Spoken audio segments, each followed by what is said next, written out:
a cohesive team. I thought that was a unicorn, a bit of an illusion. Confusion is ugly, undermines teamwork and cohesion and kindness by its nature.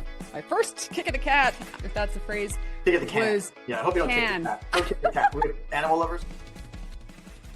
Welcome to the Serious Playfulness podcast, where we explore the work of building healthy, mission-driven organizations that don't suck the life out of you. I'm Kyle. And I'm Stephanie. And if you secretly dream of a workplace that you actually want to go to, then you're in the right place. Let's get to work.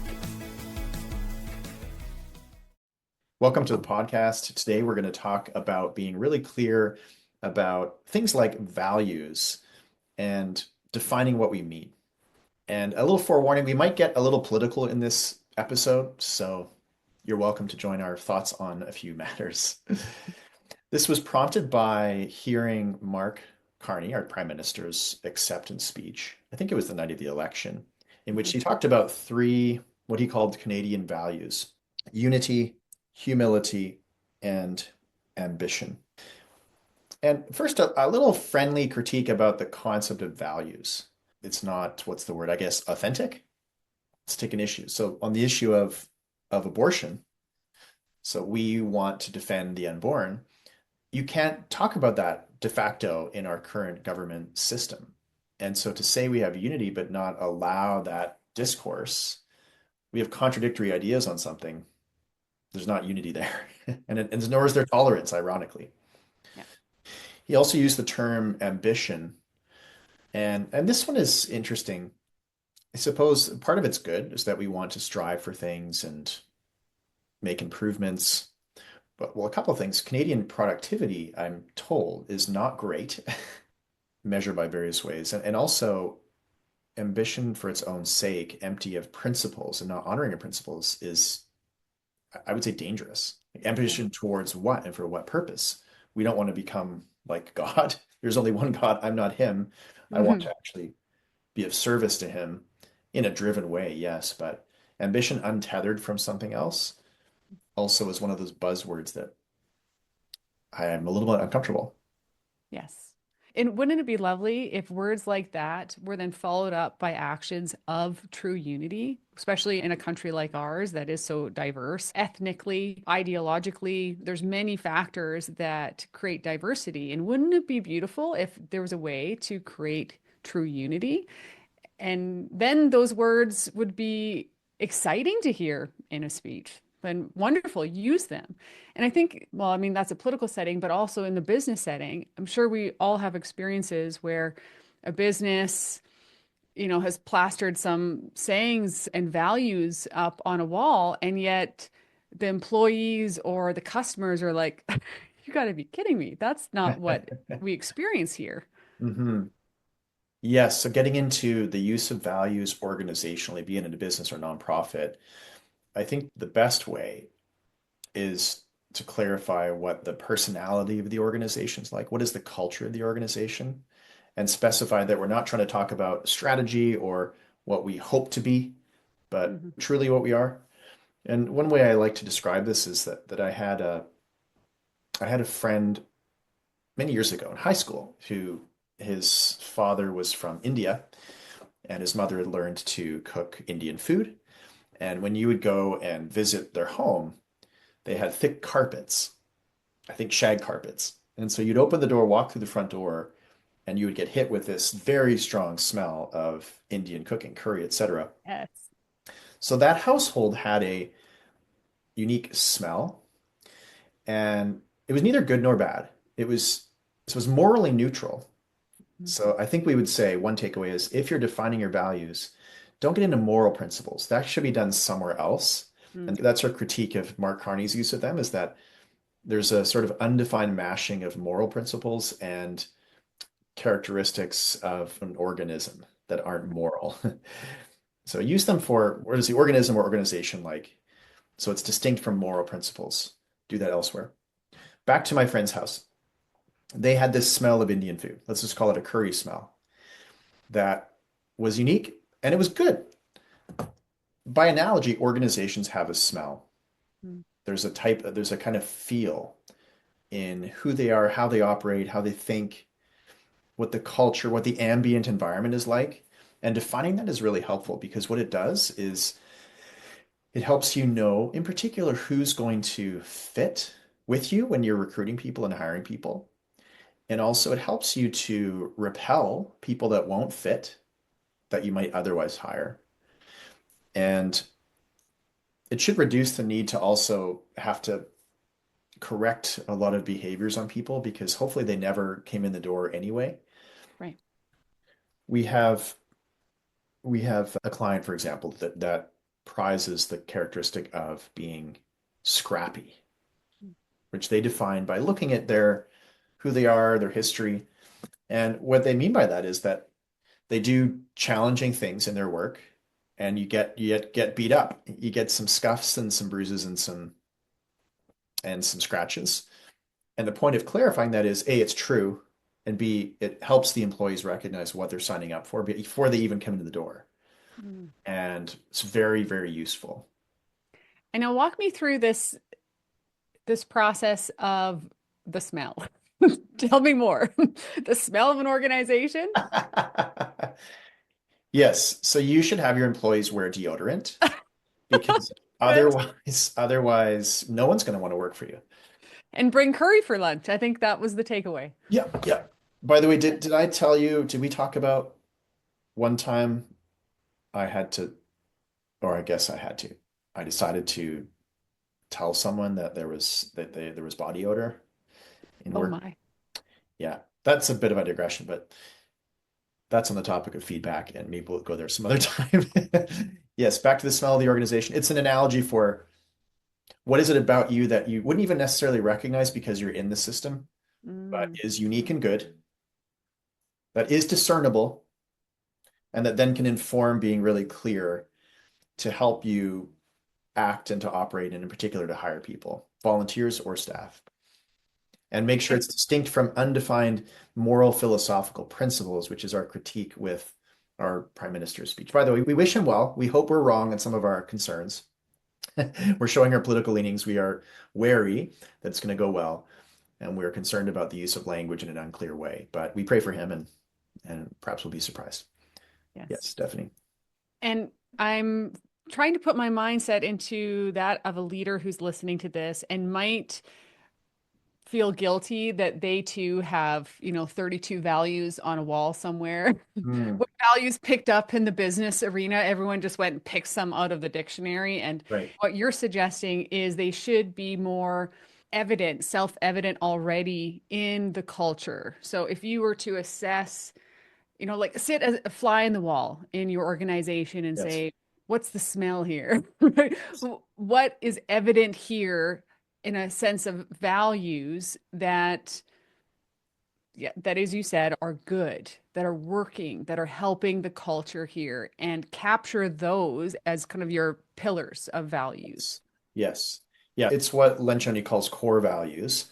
There's the small handful of them that are inherent and that are perhaps relatively unique, that cannot be made up. They're not about what we hope to become.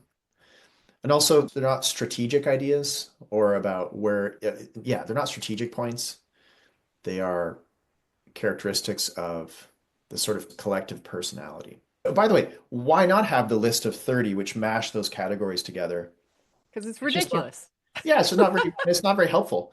I mean, I mentioned to you before we were recording about this grocery store where I used to live. That was a big store, and it would have in this employee stairwell written on the walls about, I think it was about 10 or 12 phrases like customer service, shoot for excellence, be a team, cheerful attitude. And the problem was it was 10 things, which Mm, is just A, hard to remember. And the second problem was that I think it was a mixture of what the company hoped people would do mm, and who they actually were. I don't know for sure. I never asked, but the problem with that is that I think it would lead people to being kind of cynical when they see it, almost like I'm receiving a sort of passive aggressive reminders of what's hoped mm. by behavior. Maybe I'm being too cynical, but I would say if your leaders or employees have to reference a document to recall their values, they are not working. And and there's probably too many of them would be part of that yeah, problem. probably true. Yeah. Yes. Now, I'm curious about the leader who might go back to their office today and sit and assess that. What if what they find is not favorable? What if they assess, hey, our values, our culture is critical, and there's a lot of complaining going on, and I don't really see a great work ethic. We're actually kind of a bit lazy or grumpy. What if what they find is not good news? Well, it'd be interesting to ask the question of, is that different than how it was 2 years ago, 5 years ago, 10 years Mm, ago? My guess is if they've been in existence for more than a few years, it'd probably be yes, because presumably if that's a systemic thing, that's leading to really bad outcomes, which are going to really hurt you or take you out, like mhm. good people leaving or bleeding money potentially, Money. Yeah, not lots of money. attracting people to come and join your mission or your business. Mhm. And so therefore distinguished from the current situation and what you once were. And that could inform some really important decisions you might have to make that, wow, how we're acting right now, or how maybe these people are acting is afoul of what is good and true and beautiful about what we've been. And therefore we need to address it, need to correct it, need to have some hard conversations. Maybe we need to fire some people. Is there a nonprofit or a business that is inherently like that with, let's say, our values? Our characteristics are we are whiners and we are low performer, grumpy people. Ah, give me your money. I can't see that working out too well. Yeah. And if you walk into places that is the culture, I mean, you can feel it. Those aren't places that you want to stay and shop or donate to. There's this experience with their people that you kind of want to run away from. Even if they're putting on a fake smile for the 5 minutes we're having a conversation, usually we can sniff that out and say, oh, it doesn't seem sincere. Yes. Have you ever encountered a business like this? Yes. I will tell you their name. No, I won't. It Yes, I rhymes with have. it rhymes with BIM's plumbing. We're just kidding. There's no, yeah. I have. And everyone was miserable. Like they really were unhappy. And yet they seemed to enjoy each other's misery. And Wow. I don't know, it was a really disappointing experience and sad. Like I think of these people who go to work in this environment, that would crush a soul. I'm sure of it. Yes. Yeah. Fascinating. Yeah. If we took a group like that through a values exercise, I'm pretty sure what I mean by that is let's think about what your culture is actually like. Mhm. And sure, we can talk about what it could become, but let's talk about what it's truly accurately now. Not just now, but historically, because that would be the thing. It's different than maybe what it was historically. My guess is we could uncover this is where we were 5 years ago, Right. but then a few things crept in. It was the kind of people that we brought in. We hit some hard times and got kind of cynical, but it's hurting us and we got to get back to where we were. So I would think it could helpfully inform a course correction. If they're not willing to look at it, well, they wouldn't be having the conversation anyway. What would you suggest? Do they admit that these are the values that are currently running the organization and they're not working, and then just set their eyes and their target on the values they want to be embracing? I'm thinking of an analogy. Trying to think of some object thrown into the ocean that then gets encrusted with, say, barnacles. So underneath it, I don't know what that object would be. It's maybe the bottom of a boat or A something. boat? Okay, yeah. Sure, it's the bottom of a boat, which is good. The boat's good. And then it's been sitting for a while and hasn't been cleaned and maintained, and there's these barnacles on the base of the boat. This is a bad example, but who cares? So I think you aim for what is the original boat, the original beauty and Mm. goodness, clarify what the barnacles are, and then lead into a discussion about how do we get barnacly? What was our neglectfulness that led us to diminishing the goodness of what our culture is? Right. So I think just determining both. One is what is the original? What are we now? How do we get there? What do we do? All right, I have one other question for you. What do we do with the organization that has nice values? I'm thinking of a church that says they are welcoming, Okay. and yet you walk into the church and it is not welcoming. Okay. Either the greeters or just the tone of the church. What do we do when we have yeah, a good value and and then interacting with that organization leaves an undelivered idea. Interesting. Well, one thing about church is my bent would be that reverence doesn't equal not being welcoming. So in other words, in my view, you should be there to be communing with God primarily. The welcome part can happen in other contexts like the social after mass. Respect the sacred space is my point. And that doesn't equal not being welcoming. Okay. So that's that. If you're not experiencing in the right place that welcoming experience, then there's something either you shouldn't say that you're welcoming because it's perhaps not accurate, or you may have some people in how they're behaving or some programs that are currently afoul of that value, which has to be addressed. Could be one of those two things. So either remove the value or correct the behavior, Yes. which would uphold the value. Yes. Yeah. Much like our original example, if you say unity and it is not unity, then don't use unity or actually create unity. Yes. Yeah. To sum up, I think we could say be wary of vagueness in your language.